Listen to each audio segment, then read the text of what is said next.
everybody, Sean from Movie Assault here, and it is time once again for another episode of the Halloween 15 for 2022. This time out, it is episode 5, and it is about Dracula from 1979. This stars Frank Langella as the Count Dracula himself, and Laurence Olivier as his nemesis, Abraham Van Helsing.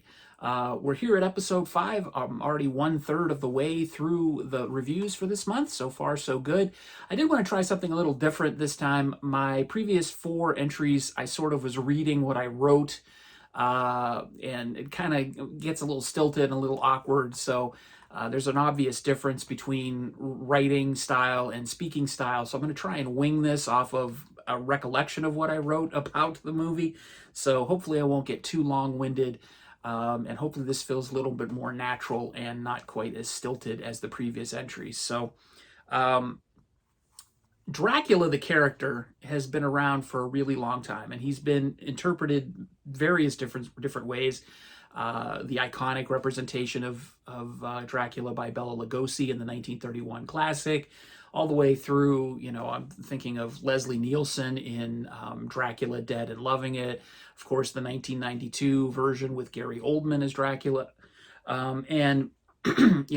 There's countless versions of Dracula that have been committed to film, all stemming from one book by Bram Stoker. And this depiction differs in quite a number of ways than most depictions, because in this version of the film, or this adaptation of the book, Dracula is given a more sensual, sexual depiction. And that's always been a part of the character of Dracula, but here the emphasis is much more on that than it is the horrific things about Dracula. In fact, Frank Langella's portrayal does not show him ever with fangs, even though he does leave fang marks on the throats of his victims. He does not have a heavy Hungarian or Transylvanian accent. It's basically the hypnotic qualities of his looks and his demeanor that plays in his favor with the ladies, and that's what puts them under his power and spell. The screenplay for this was written by W.D. Richter, and it's from the adaptation of the stage play by Hamilton Dean and John L. Balderston. And this is the same play adaptation that was used to create the screenplay for the 1931 version with Bela Lugosi. Here, though, the screenplay goes a little bit further with some changes to the story. First, Transylvania is completely taken out of the mix. There are no scenes in this film that take place in Transylvania. Everything happens in England. The movie starts with Dracula already on the ship on his way to England, and the ship wrecks conveniently right near the abbey where he's supposed to take residence. The character of Jonathan Harker has been drastically reduced in this film in terms of importance. The characters of Mina and Lucy have been flipped for some reason, but the essence of the story, the pursuit by Dracula of, in this case, it is Lucy who he is after. And she is the daughter of Dr. Seward in this film.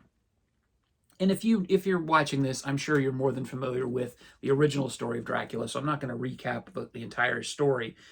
But this film version is interesting in that everything about it seems to have been made to make it feel epic. And even though it's a product of the 70s, 1979, it feels like it could have been made in the 60s, sort of a Hammer horror production.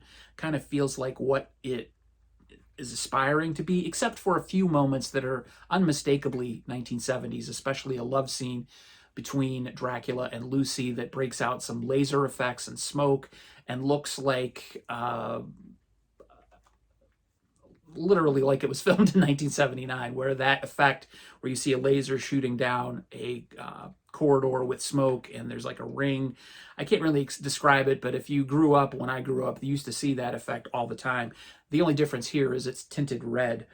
And there are some other moments, and Dracula's hair, I can't stress this enough, is it's a little underemphasized in the Blu-ray cover, but he has got the most perfectly coiffed hair I've ever seen, and it's kind of a distraction only because it's so out of place for the time period. It is straight out of the 1970s.